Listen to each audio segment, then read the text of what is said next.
चलिए सीधे मुद्दे पर आते हैं। आज हम जिस सोर्स मटेरियल का डीप डाइव करने वाले हैं उसका नाम है ऑपरेशन ब्लैक थंडर। आज के इस एनालिसिस में हम इस जियोपॉलिटिकल थ्रिलर टेक्स्ट का बहुत ही निष्पक्ष तरीके से ब्रेक डाउन करेंगे और समझेंगे कि इस कहानी के भीतर असल में क्या रणनीतियां और दावे छिपे हैं। तो बिना किसी देरी के चलिए शुरू करते हैं। जरा इस इंटरसेप्टेड मैसेज पर गौर कीजिए। ऑपरेशन ब्लैक थंडर, 5 टारगेट्स, 22 हमलावर, एक्सप्लोजिव सिर्फ 48 घंटे दूर हैं। बिल्कुल सीधा और साफ अलार्म। सोर्स के मुताबिक ये खौफनाक मैसेज कालिदास नाम के एक अंडरकवर मोल यानी खुफिया एजेंट से मिला था, और यकीन मानिए इसी एक इनपुट ने रातों रात एक ऐसी हलचल मचा दी जिसने इस पूरे ऑपरेशन की नींव रखी। अब जरा नवंबर 2020 की उस रात के माहौल को इमेजिन कीजिए। यहाँ दो बिल्कुल अलग दुनिया एक साथ चल रही हैं। एक तरफ सियाचिन ग्लेशियर की हड्डियां जमा देने वाली सर्दी, -15 डिग्री का टॉर्चर जहां सैनिक हाई अलर्ट पर हैं, और दूसरी तरफ दिल्ली का पीएमओ और इस्लामाबाद का आईएसआई हेडक्वार्टर, आधी रात का वक्त, बंद कमरे और एक्सट्रीम इमरजेंसी प्लानिंग।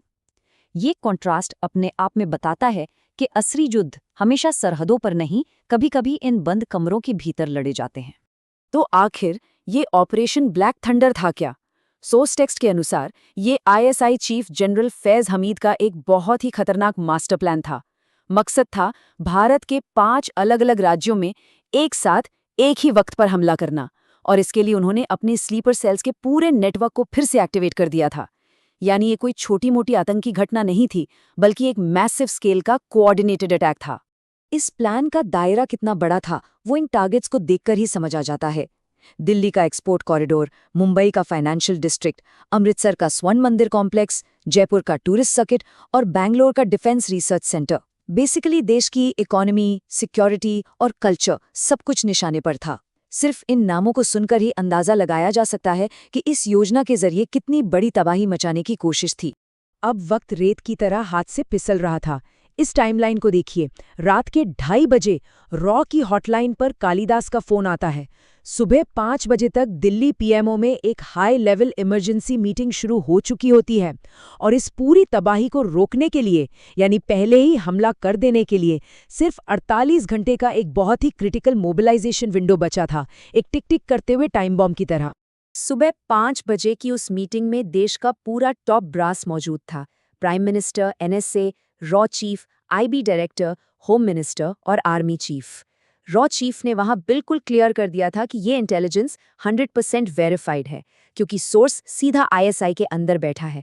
अब गोल सिर्फ एक था, किसी भी तरह एक त्वरित कार्रवाई करके इस हमले को होने से पहले ही कुचल देना। ऐसे टेंस माहौल में सोर्स टेक्स्ट एक बहुत ही बोल्ड स्टेटमेंट का जिक्र करता है।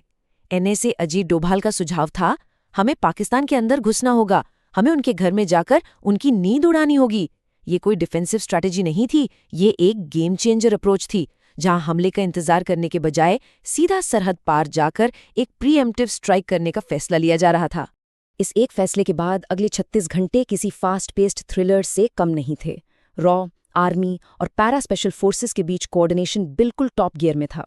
इंटेलिजेंस को क्रॉस चेक किया गया और इस मिशन की कमांड सौंपी गई पैरा एसएफ के कर्नल आशीष धर को, एक ऐसे लीडर जिनके पास इस तरह के हाई स्टेक्स ऑपरेशंस का तगड़ा ट्रैक रिकॉर्ड था। और उनका कॉन्फिडेंस देखिए। जब उन्हें ब्रीफ किया गया तो टेक्स्ट के मुताबिक कर्नल धर का जवाब था, सर मुझे सिर्फ टारगेट्स की लोकेशन चाहिए, बाकी मैं देख लूंगा। शॉर्ट, क्रिस्प और सीधा पॉइंट पर ये एक छोटी सी लाइन ही काफ़ी है ये समझने के लिए कि हमारी मिलिट्री ऐसे क्रिटिकल मोमेंट्स में एक्शन लेने के लिए कितनी तैयार रहती है। चलिए अब इन 3 प्रिसिजन स्ट्राइक्स का टैक्टिकल ब्रेकडाउन देखते हैं। Target number 1, colonel Rizwan Akhtar. ये आईएसआई का ऑपरेशनल कमांडर था, जो लाहौर से करीब 40 किलोमीटर दूर शेखुपुरा के एक सेफ हाउस में छिपा था। रात ठीक 1:30 बजे पैरा एसएफ के 12 कमांडो साइलेंस्ड M4 कार्बाइन्स के साथ इन्फिल्ट्रेट करते हैं। एग्जीक्यूशन टाइम था सुबह 5:15, और सिर्फ 45 सेकंड के अंदर, जी हाँ, सिर्फ 45 सेकंड में कर्नल रिजवान को न्यूट्रलाइज कर दिया गया। एकदम साइलेंट और क्लिनिकल प्रिसिजन। पहले सक्सेसफुल स्ट्राइक के बाद बारी आती है टारगेट नंबर 2 की, मेजर इरफान शाहिद। अब ये ऑपरेशन पहले वाले से थोड़ा अलग था।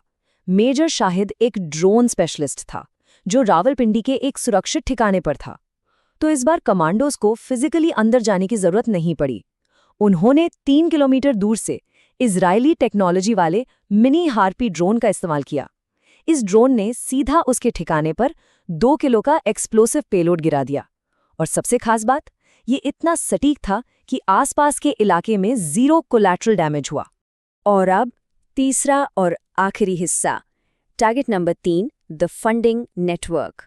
कोई भी बड़ा ऑपरेशन बिना पैसे के नहीं चलता, और इस प्लान की फाइनेंशियल बैकबोन थी बलूचिस्तान के मस्तंग जिले में मौजूद एक ड्रग कार्टेल का वेयरहाउस। इस बार स्ट्रैटेजी थी लॉन्ग रेंज स्नाइपर अटैक की। कमांडोज ने एंटी मटीरियल स्नाइपर राइफल से सीधे वहां खड़े फ्यूल टैंकर्स को निशाना बनाया। उसके बाद जो सेकेंडरी एक्सप्लोजन्स हुए, उन्होंने पूरे वेयरहाउस, हथियारों और उस ऑपरेशन की पूरी फंडिंग को राख में मिला दिया। इन सबके बाद इस पूरे ऑपरेशन का सबसे बड़ा टेकअवे क्या था? ये नंबर 0। 8 घंटे लंबा ऑपरेशन, जिसमें हमारे 12 कमांडोज ने 3 अलग अलग जगहों पर इतने हाई रिस्क मिशंस को अंजाम दिया, और हमारी तरफ कैजुअल्टी क्या रही? एब्सोल्युटली 0। टेक्स्ट बताता है कि कर्नल धर की पूरी टीम बिना किसी खरोच के सुरक्षित वापस आ गई। ये अपने आप में इस ऑपरेशन की क्लिनिकल सक्सेस का सबसे बड़ा सबूत है। लेकिन पिक्चर अभी बाकी थी। जब सरहद पार ये स्ट्राइक्स चल रही थीं, तब देश के अंदर की स्थिति इस नंबर 19 से साफ हो जाती है। हमारी डोमेस्टिक एजेंसीज ने मिलकर रातों रात भारत में मौजूद उन 22 स्लीपर सेल मेंबर्स में से 19 को अरेस्ट कर लिया। यानी बाहर का खतरा तो खत्म हुआ ही, देश के अंदर बैठे खतरे को भी पूरी तरह न्यूट्रलाइज कर दिया गया। तो आखिर इन सब का जियोपॉलिटिकल नतीजा क्या हुआ? सोर्स मटेरियल दिखाता है कि कैसे ये शैडो वॉर लड़ी जाती है। पाकिस्तान ने इन मौतों को ऑफिशियल लेवल पर गैस सिलेंडर ब्लास्ट और रोड एक्सीडेंट बताकर रफा दफा कर दिया, और भारत, उन्होंने इन स्ट्राइक्स को ना तो कंफर्म किया और ना ही डिनाई किया। दोनों ही देशों ने एक प्लॉजिबल डिनाइबिलिटी बनाए रखी, जिसका सीधा मतलब है काम तो हो गया, पर ऑफिशियल रिकॉर्ड में इसका कोई वजूद नहीं है। इस सोर्स मटेरियल के डीप डाइव के बाद सच में एक बहुत ही गहरा सवाल जहन में आता है। ऐसे कितने ही अदृश्य युद्ध होंगे, ऐसे कितनी ही इनविजिबल वॉर्स होंगी जो लड़ी और जीती जा चुकी होती हैं, इससे पहले कि आम जनता को ये भनक तक लगे कि उन पर कोई बड़ा खतरा मंडरा रहा था। ये शैडो वॉरफेयर की एक ऐसी सच्चाई है जो हमेशा अघोषित रहती है, लेकिन राष्ट्रीय सुरक्षा के लिए सबसे ज्यादा जरूरी होती है। इस बारे में जरूर सोचिएगा। आज के इस एनालिसिस में हमारे साथ जुड़ने के लिए बहुत बहुत शुक्रिया।